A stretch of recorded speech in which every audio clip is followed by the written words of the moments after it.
Hey everybody, welcome to Investing in Cannabis. I'm your host, Brandon David. Great show on tap today. We have Christian of Day One Sparkling Water, which is a CBD hemp beverage. They're doing things a little bit differently. We talk about the science behind it, what makes good CBD, what makes bad CBD, and how to build a brand. Christian comes from a great background at Johnson & Johnson and Red Bull, and he's taken those learnings and he's applying it to the hemp CBD cannabis industry. It's fascinating stuff, guys. I learned a ton. You're going to learn a ton. Tune in, listen up, get acquainted. I want to take just 1 second to talk about cannabis in the time of Corona, and more specifically, how far we have come in the cannabis industry. Could you imagine if we had this happen 5, 6, 7 years ago? The idea that cannabis would have been deemed an essential business by California and the other states that have done it is just remarkable, guys. We have to stop and think, be appreciative of how far we've come, that we can still have cannabis delivered, or it's one of the few places you can still go in your town, in your city in California and pick up cannabis. They've deemed it essential, like they have a medicine, like it's a pharmacy. That's incredible. And I just wanted to take a second to be appreciative of that. All right, let's get into the show, guys, with Christian of Day One.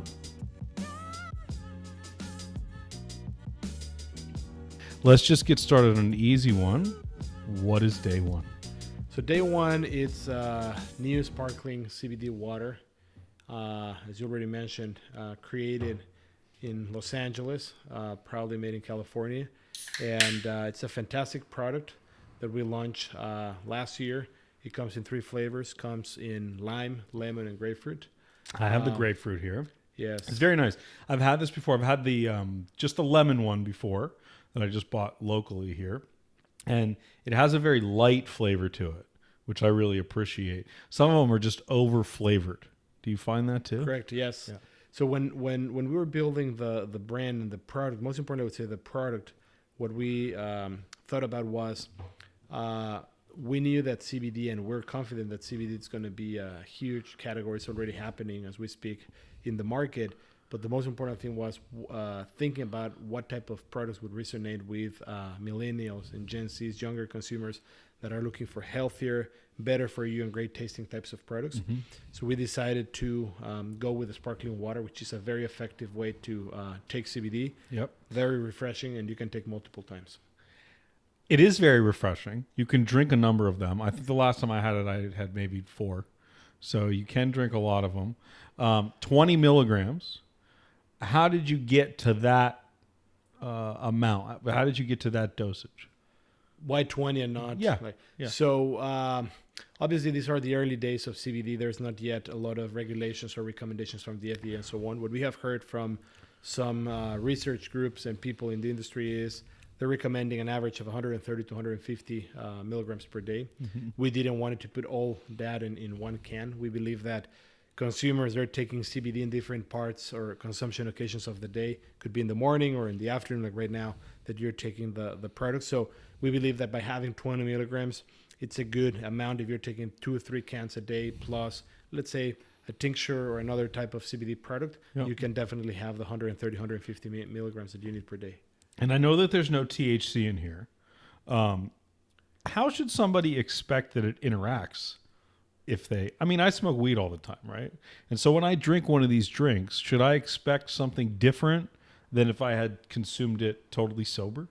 Definitely. So CBD, basically, cannabinoid, what it does, it's an adaptogen. So if you are, let's say, very stressed or having anxiety, basically meaning higher than that average or that middle ground, it helps you to calm down, to be more relaxed. Not necessarily get you sleepy, but you basically feel more relaxed, more chill, more cool. And on the other hand, if you are very tired or you're not feeling necessarily at your best, it helps you to come back and reach that middle ground. So it's a product that we have heard from a lot of consumers that they use it at work, mm-hmm. that they use it after working out because it can help with a little bit of that relaxation and releasing a little bit of pain and so on. And again, I'm saying this, there's not a lot of clarity from the FDA. Right. There's not necessarily a lot of research, but this is basically just on feedback. Just that we've been hearing. anecdotal. Exactly. Yeah, just anecdotal. But that does have some value. I mean, it's not the same as a double-blind study, but I mean, that's how we do a lot of things in life. Like, did you like that movie? You didn't do like an empirical test of the whole town to say like, oh, did you like this movie? You're asking your friend, you know, and if your friend liked it, the likelihood that you like it is pretty high, right? That's kind of the way it works in all cannabis today. That's which correct. Is kind of interesting. That's correct. So you're not a founder. You came to this how long ago? How far into the process were they when you joined? So I joined the company 6 months ago, and I would say probably like 4 months or so, 4 to 5 months before that, it's when the team started ideating and building the packaging, the product, the initial formulations, the first flavors. And I have to say that when I joined the team and when I was starting to talk with the team, they had a great product, but there was some opportunities, and obviously it was the early days in terms of building the brand, defining the overall strategy, defining the go-to-market plan, basically the full plan to make this a successful brand first and most important, and then how to go to market. So that's what I've been doing for the last 6 months. Mm-hmm. And they found you, you found them. How? It was an interesting conversation. So based on all my life, I've been in consumer goods, most of my career in big consumer goods companies. And the last almost 2 years, I decided to go on the startup path. I do believe that today, at least probably the last 3 or 4 years, have been the most aggressive in the last 3 or 4 decades in terms of huge CPGs putting attention in smaller, very small, I would say, even CPG startups. So I was at another startup, and I got a call that they were interested, based on my background, to bring someone that can help them take this CBD brand to the next level, basically, and help them launch it and so on. You're very humble. You've had some incredible jobs in these CPG companies. I mean, Proctor Gamble, Johnson & Johnson, more recently Red Bull. Like, there's this narrative in the cannabis industry that we all really need people like you today, right? That it's going to be marketing and branding and packaging. Was all of that background as good of an experience to have this job as everybody thought it would be? Definitely. I'll tell you that there are several things that are... There's some things that are unique to CBD and the category itself, but most of even I would say all the forms and different types of products that you're using for CBD, they existed before. CBD is a new ingredient that is providing a lot of benefits to consumers, but the forms, the way you market them, the way you talk to the consumers and so on, even the way you're building the brands could be a very functional type of communication or type of brand, or a very focused lifestyle brand. It's part of what I've been doing for the last almost 20 years of my career. Yeah. I was hoping that was going to be the answer. If you said no, it would have been hard to keep going, you know. So let's talk about this very tactically, because there's a lot of people that listen to this show that are entrepreneurs, or what I like to call wantrepreneurs, a lot of investors too, but we'll ignore them for the moment. What's gonna win? How do you develop a good brand? What's good in packaging? What kind of logo should you have? I mean, these are big questions for people that you've spent your whole career doing, right? What I would say, it's not, I wouldn't say it's just one thing that makes it unique. It's several things. The probably top 4 things, 3 to 4 things that I can tell you is, first and most important, having, I would say, a brand that it's authentic, that it stands for what it truly was created for. Not necessarily being one more brand, one more private label brand with a new sticker or a new brand, that truly have a strong brand equity, a strong personality, a strong voice, a point of difference versus the competition or whatever else is in the market. That was the first thing. The second thing I would say is understanding, truly doing, that's one of the things that I probably would position as one of my biggest learnings in all my career so far in those companies, is truly understanding and listening to the consumer. A lot of companies, even more as an entrepreneur, and a lot of the times that works, that you follow your gut and you're like, I don't care everything that has happened in the past, I'm just going to go this other new path. But it's very important always to listen to the consumer. And I would say the third one is making sure that you have a really, really good product. Because if you have a fantastic brand and you're paying attention to the consumer, it's very likely that people are going to go and buy your brand. But if the product isn't good, good luck, because it's going to be a one-time purchase and you're not going to have return or a repurchase or trial again. So it's very important. I would say there's other topics, but those three are critical. And at the same time, this early on the game, you have to take risks. If you don't take risks and you're just playing the safe game and not pushing the envelopes and so on, even more nowadays with all the competition, and some brands in a matter of less than a month are already online and consumers are finding about you and so on, you have to take risks to go outside of the box. So I think that was an amazing synopsis. Thank you. Apply that to day one. Like, what are we doing here? How did you tell us about the origin story, the brand, all the things you just said are important. Obviously, you decided this brand was worth spending your time on, right? Definitely. Why? So I'll tell you a little bit of my conversations back when I was discussing with the original team that was building the brand. So goes back to the 3 same principles that I told you. The first one is day one, the way the team started building day one, and we have been working on for the last 6 months. We see day one not just as a functional beverage or as a functional product. We see day one as a lifestyle brand. And what I mean by a lifestyle brand is something that it doesn't matter if you're in the morning, waking up, or getting ready to go to work after your workout, or if you're working, or if you're going to go out with friends. It's or you're with your kids, or with kids, whatever. It's a product that can be with you along the way in different moments of need. And the name Day One stands for that opportunity that you have to start over and over and over again. Doesn't matter how old you are, what you're trying to accomplish. You can have the one person that is trying to get ready for a marathon, or the one person that's trying to get ready for the most important meeting of their life, or someone that wants to start something again. It talks about, that's one of the values of the brand, the resilience, the invitation that we give to the consumers to start over again. And we believe that CBD can help consumers to do that. Wow. Either if you want to reduce, and once again, I'm not claiming anything, but reduce stress, to be more relaxed, to focus on a presentation or at work, or if you had a crazy workout, or you were running 20 miles and you want to relax, to have a little break and start again, Day One can accomplish that. So that was very important, having a brand that can truly resonate with the consumer. On the second part, I would say truly understanding the consumer. We developed formulations that it's great tasting. You're trying it right now. You don't necessarily taste at all. No, it's great. It's very light. Yeah, you don't taste the bitterness of the CBD. And it's not too carbonated. Some of these drinks are too carbonated or not carbonated enough. That's a real balance, right? We want to make sure that it was refreshing, that people will try more and drink more during the day, and at the same time that you wouldn't have that aftertaste of bitterness that comes from the CBD. Yeah. So there are so many CBD sparkling waters out there, as you know, but they're not all created equal. That's just the truth.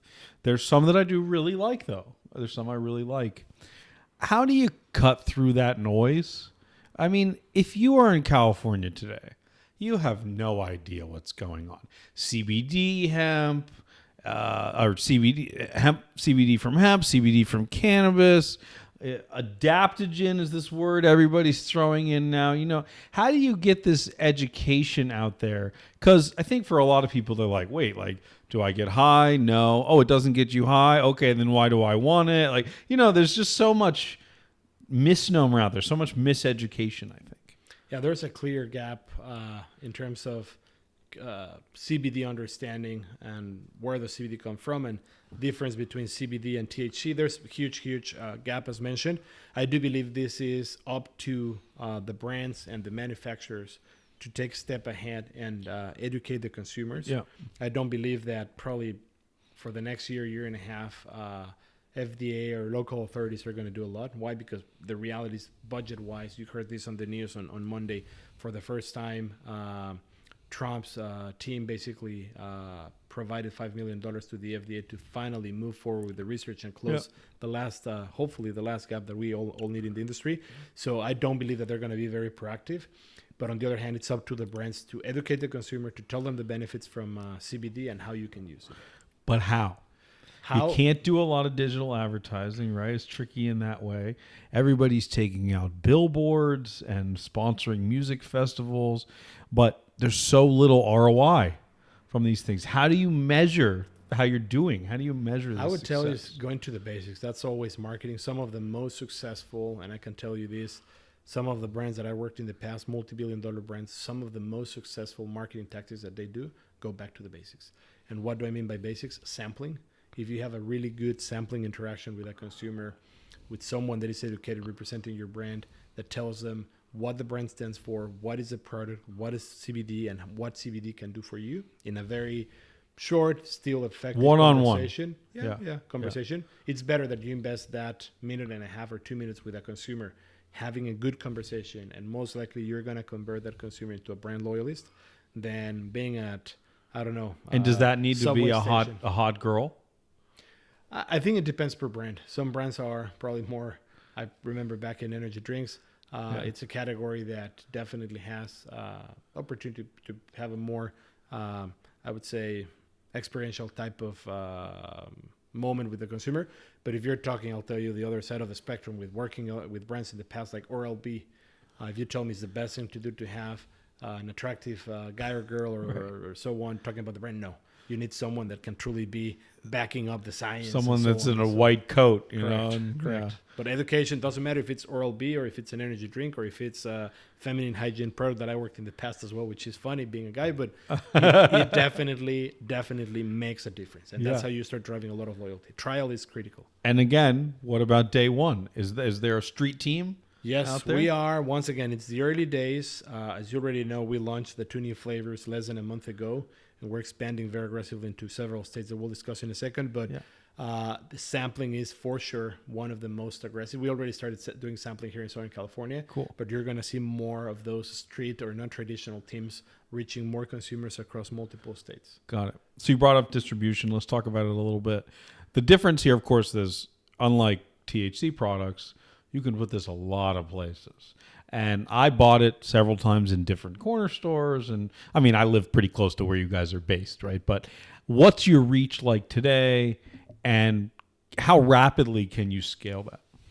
I think, well, I'll tell you a little bit of what we have done so far and then some of the opportunities that we have moving forward. And some of these opportunities, I would say, are similar in some ways for the rest of the competitors in the category. So what we have done so far since launch, we have distribution already in California, Texas, Florida, Chicago, Vegas, and other places, smaller places like Arkansas, a little bit in Maryland.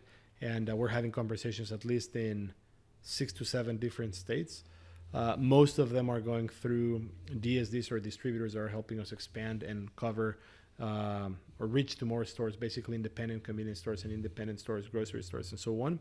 Reason why is because most of the national chains that we all go every single week, they're not necessarily taking CBD yet. I've been in multiple conversations with at least 6 or 7 of the top 10 retailers in this country. They love the product. They're very interested in the product, but unfortunately they can't put the product yet on their shelf. Why? Because this is not yet FDA approved, so they're not necessarily willing to take that risk. There's other accounts that are willing to take the risk. Mm-hmm. So I would say by probably April of this year, our goal is to be around 5,000 stores across those states. Mm-hmm. And that's a lot of stores. A lot of stores. I mean, brands that come on this show in the THC vein, I mean, they're excited if they're in 500 stores, right? Correct. That's a lot. Yeah. Like, that's the much bigger opportunity here. That's the beauty of having, it goes back again to the basics of CPGs. Just to give you a fact, there's a little bit over 150,000 convenience stores in the country. That's the power of the U.S.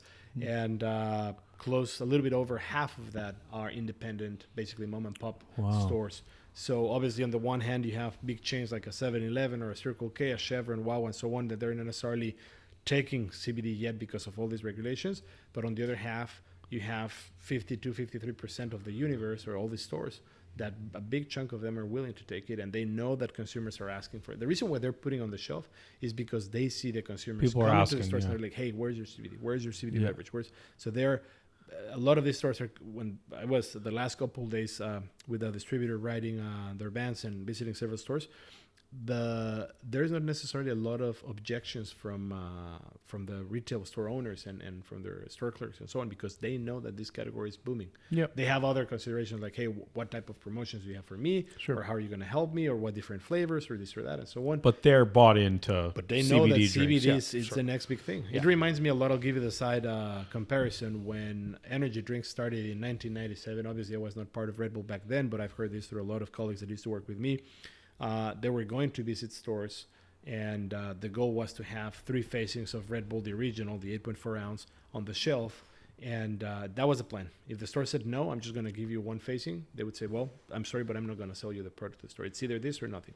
And a lot of stores back in the day said, no, I don't believe in your category. Your category doesn't exist. This is a joke. I'm not going to pay 2x or 2.5x what a soda costs because this is a higher price point product.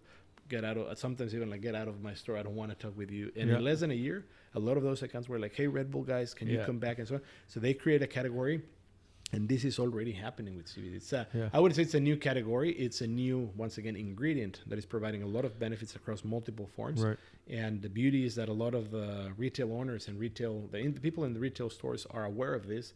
We're just waiting on regulations and more clarity from the FDA and Congress as well. And this needs to be approved, and the regulations need to happen very soon. So one of the things that's absolutely required to become the winner, or one of the winners, is capital.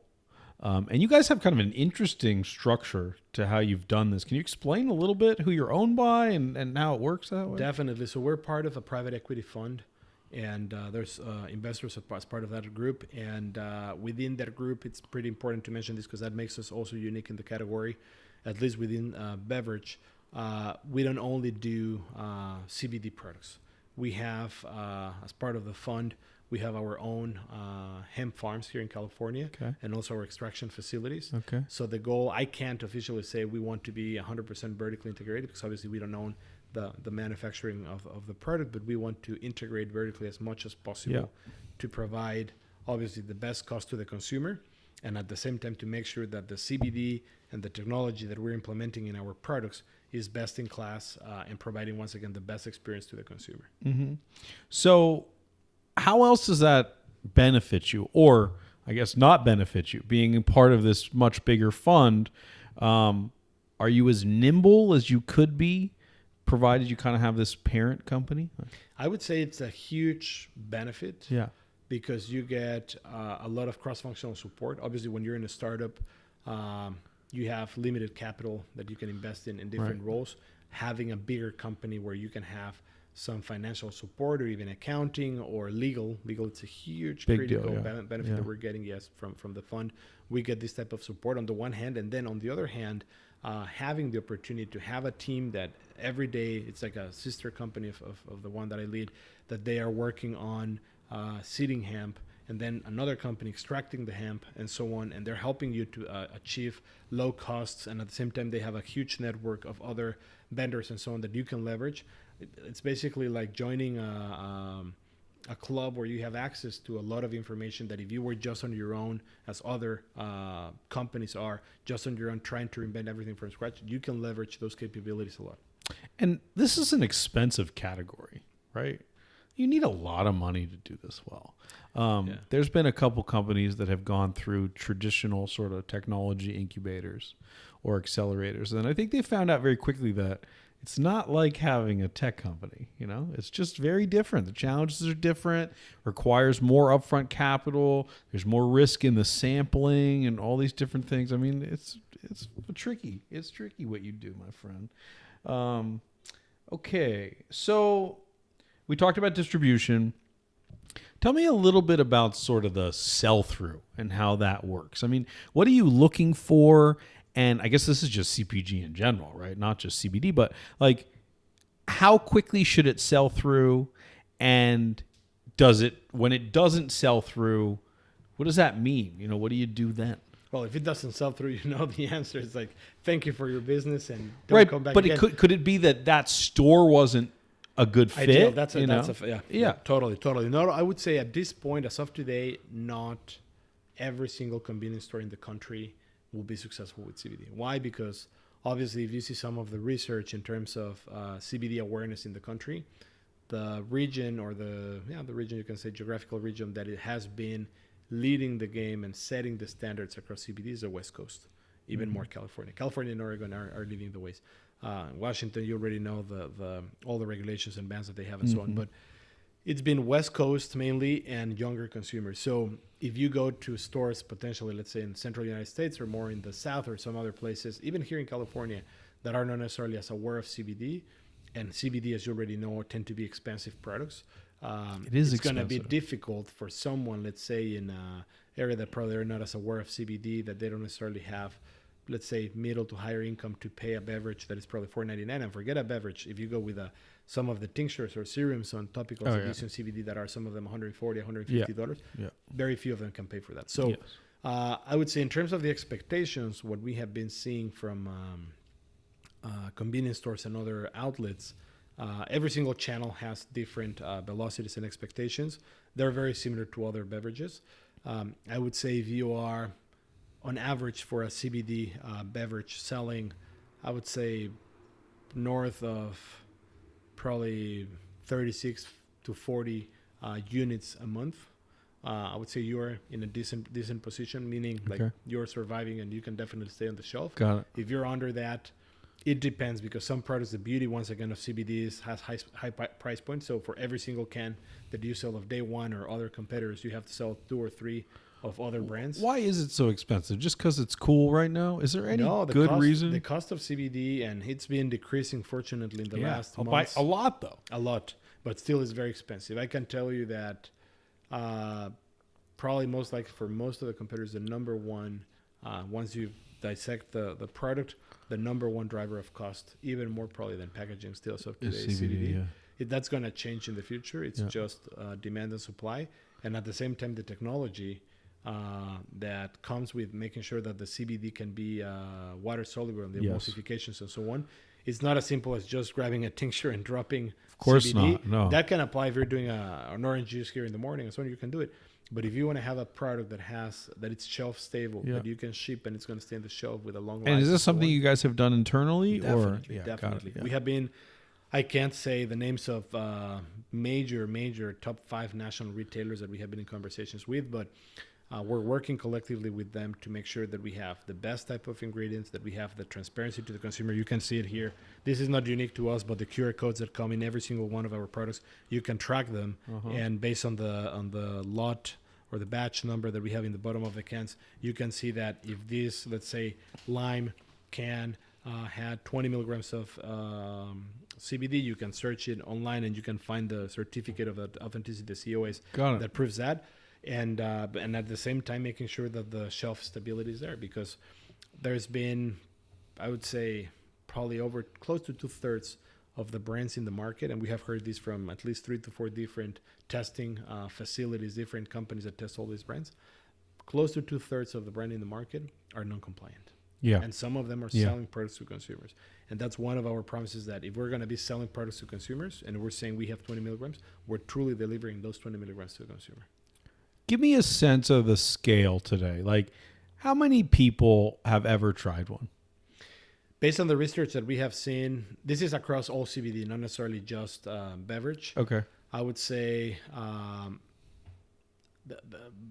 the pros or the positive side of this is that a higher percentage of consumers are aware, at least younger consumers. I would say probably like 18 to 38, 40 years old. A big percentage, probably close to 70% of them, are aware of CBD. They know what CBD is. But when you say how many of them have tried CBD, I would say it's probably less than 15%. Yeah, I it's think very so low, too. Very low. I think so too. Reason why, and this is personal point of view, it goes back to the misunderstanding and miseducation.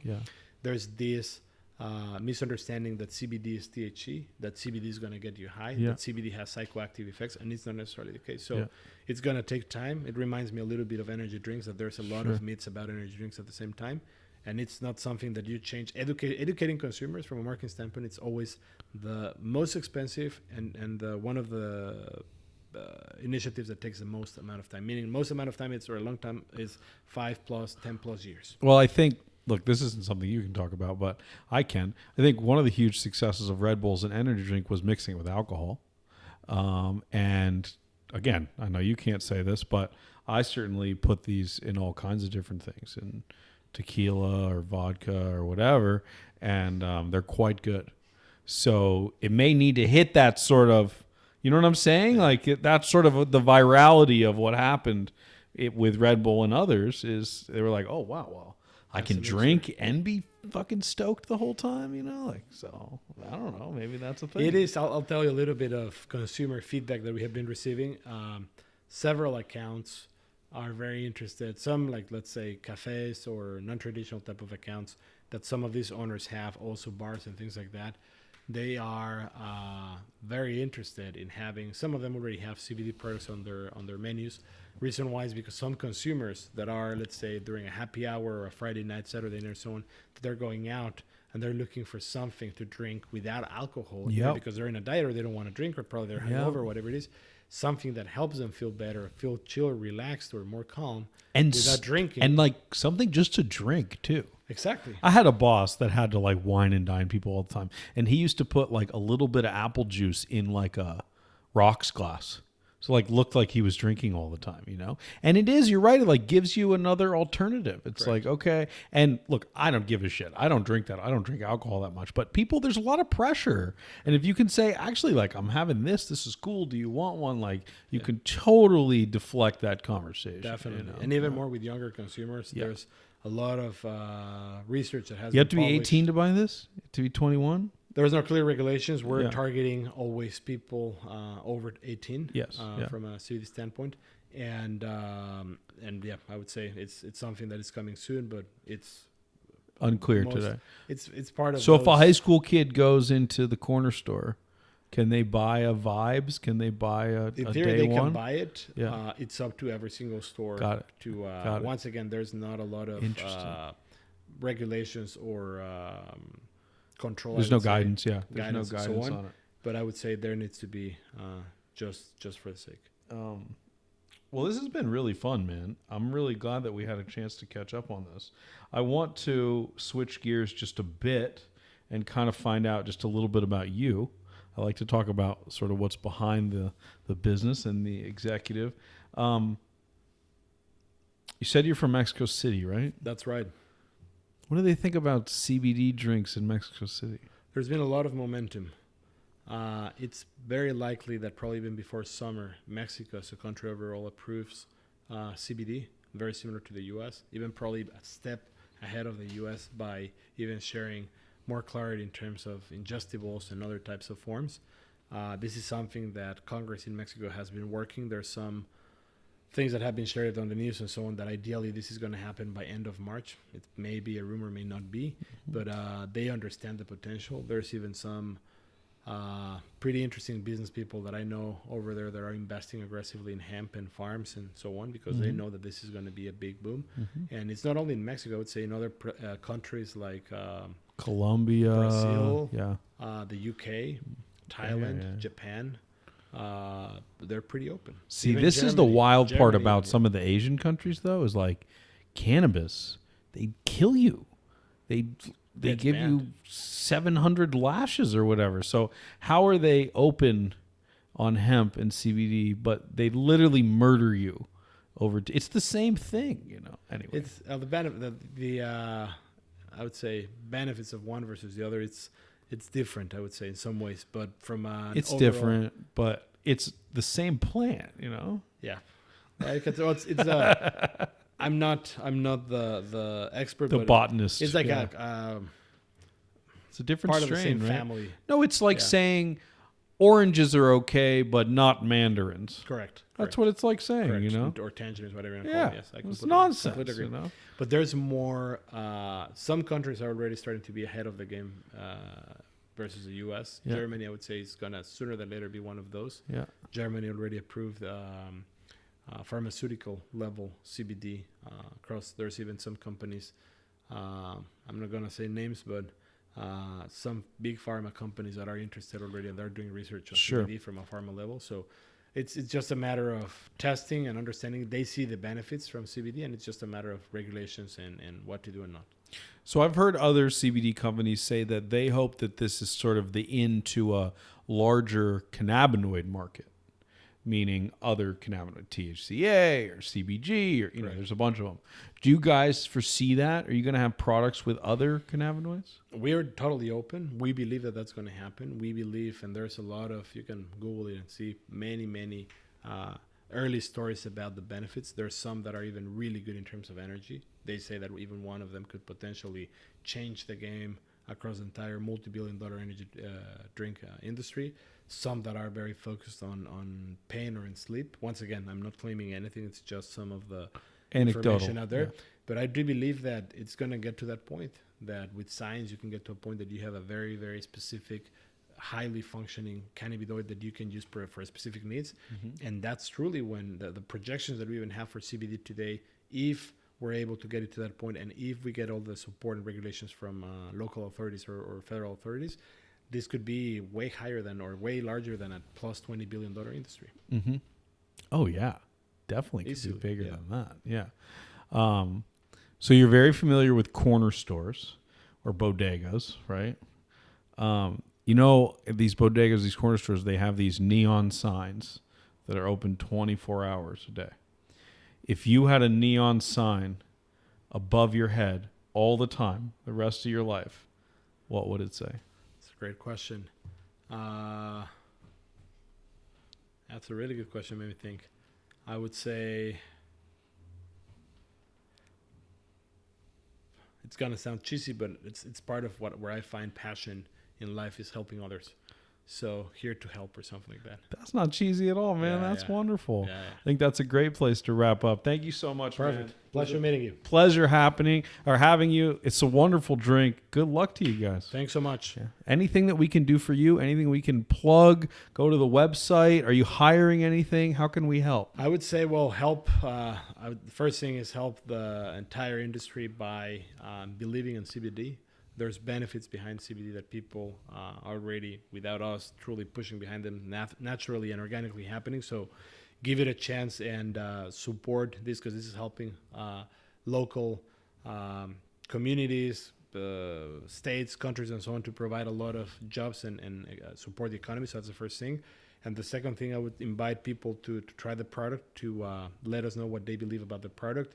I'm always open to consumer feedback. How can we make it better? If they have ideas of new flavors or new configurations or new forms, whatever it is, we love feedback. Consumer is always king, and happy to help them. Cool. Perfect. See you next time, guys. Thank you.